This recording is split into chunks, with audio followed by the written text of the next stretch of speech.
tema vječita i najljepša Audrey Hepburn i nakit. Bilo je tu zaista predivnog nakita koji se zaista i prekrasno uklopio u ovaj ambijent Vila Ariston u kojem uvijek obožavam snimati, tako da vjerujem da će i fotke biti jako glamurozne. Ovim editorijalom ujedno najavljujemo Sparkling Dinner, poseban event koji će u Vili Ariston biti održan 11. prosinca, a pod pokroviteljstvom Medicinsko-estetskog centra Pupa, koji tom prigodom slavi godinu dana uspješnog poslovanja. To će biti smisleno kao jedan doručak kod Tiffanyja. Neće biti doručak, to će biti predvečer, ali biti će manekenka u jednom takvom stilu, nosit će nakit. Za Sparkling Dinner by Pupa poželjan je i dress code, najviše zbog nakita kojim će se gosti moći okititi na licu mjesta. Poželjno je recimo crne haljinice da ne stavljaju nikakav nakit, jer će na tom eventu biti naši dizajneri nakita. Na svakom stolu će žene naći prigodan nakit koji će cijelu večer moći nositi. Ako im se sviđa, razgovarat će sa dizajnerima, moći će to kupiti. Nije obavezno normalno, ali tako. Evo, mislim da će to biti jedno lijepo veselje. Veselju će sigurno pridonijeti nakit brendova Lita, Nisa Design, Pinkines, Mala škrinjica, Vicky Victorio i Peperoncina Design, koji je ujedno uljepšao našu Audrey tijekom snimanja editorijala.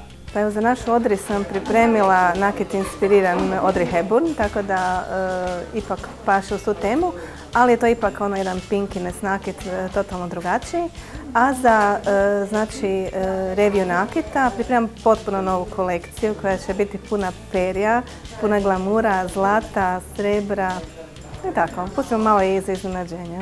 Ovoga puta pripremam malo jednu jesensku kolekciju, dakle više ćemo se bazirati na možda malo tamnim bojama, kao što možete vidjeti evo i ovdje kod mene. Dakle, od tamno ljubičaste preko nekakvih tonova narančaste, plave boje.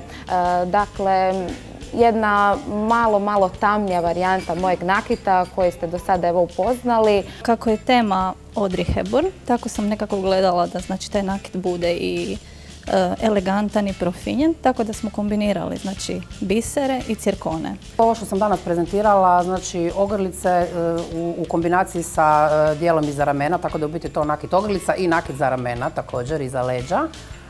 Naravno ogrlice, naušnice, narukvice, to mislim sve onako konkretno i dosta šljašteće, jer nam dolazi Nova godina, Božić. Pa inspiracija naravno da je bio film Doručak od Tiffany.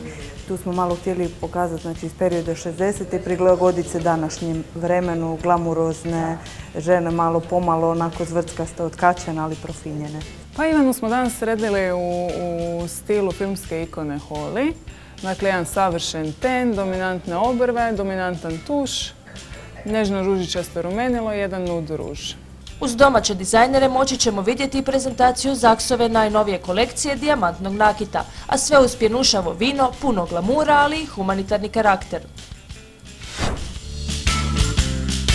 Fotografije sa Ekstravagant Gala izložbe u Guvernerovoj biti će ovdje.